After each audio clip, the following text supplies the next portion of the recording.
बच्चों, चलिए देखते हैं ये प्रश्न।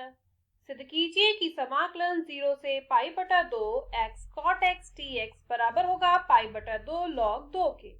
प्रश्न को करने के लिए हम इसकी मुख्य अवधारणा देख लेते हैं। देखिए, यदि हमारे पास कोई दो फलन गुणा में होते हैं और हमें इसका समाकलन करना है, माना दो फलन u और v है जिसका हमें समाकलन करना है और ये दोनों ही गुणा में है, तो इसके लिए एक सूत्र होता है पहला फलन गुणा दूसरे फलन का समाकलन माइनस पहले फलन का अवकलन गुणा दूसरे फलन का समाकलन और इस पूरे का समाकलन। इस सूत्र का प्रयोग करके हम इसका समाकलन करेंगे। अब यहाँ पे आपको एक बात और ध्यान देनी है कि इसमें से पहला फलन कौन सा होगा और दूसरा फलन कौन सा होगा। तो इसके लिए हम एक नियम का प्रयोग करते हैं, आइलेट। आइलेट कहते हैं इसे। आई आता है इनवर्स फंक्शन के लिए, मतलब व्युत्क्रमणीय फलन। एल आता है लॉगरिथमिक फंक्शन के लिए, जो लॉग वाले फंक्शन होते हैं। ए आता है अलजेब्रिक फंक्शन के लिए, मतलब बीजगणितीय फलन के लिए। टी आता है ट्रिग्नोमेट्रिक फंक्शन, मतलब त्रिकोणमितीय फलन के लिए। और ई आता है एक्सपोनेंशियल फंक्शन के लिए। तो यहाँ पे हमें ये देखना है कि जिसका हमें समाकलन करना है वहां कौन से फलन दे रखे हैं। जैसे x दे रखा है, ये है एक बीजगणितीय फलन, और cot x दे रखा है जो है एक त्रिकोणमितीय फलन। तो a और t में से कौन पहले आता है और कौन बाद में, हम उसका यहाँ पे ध्यान करेंगे। तो चलिए इस मुख्य अवधारणा का प्रयोग अपने इस प्रश्न को हल करने में करते हैं, जहां पे हमें समाकलन करना है 0 से पाई बटा 2 x गुणा cot x dx का।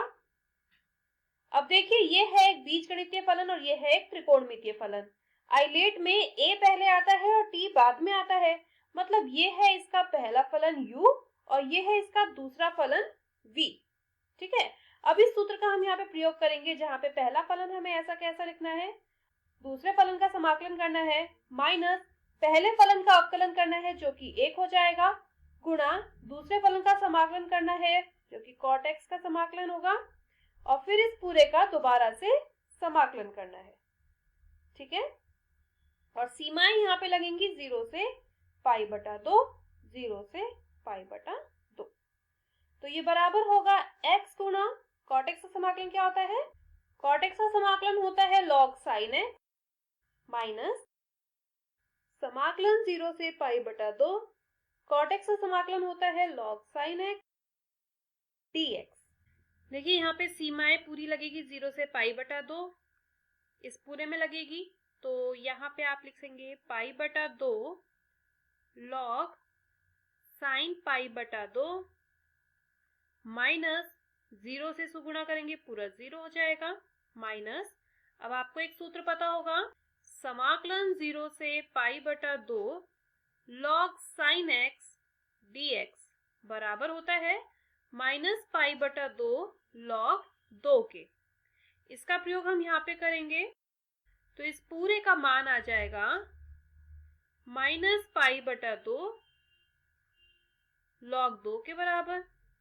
अब देखिए, साइन पाई बटा 2 होता है 1 और log 1 का मान होता है 0, तो ये पूरा 0 हो जाएगा।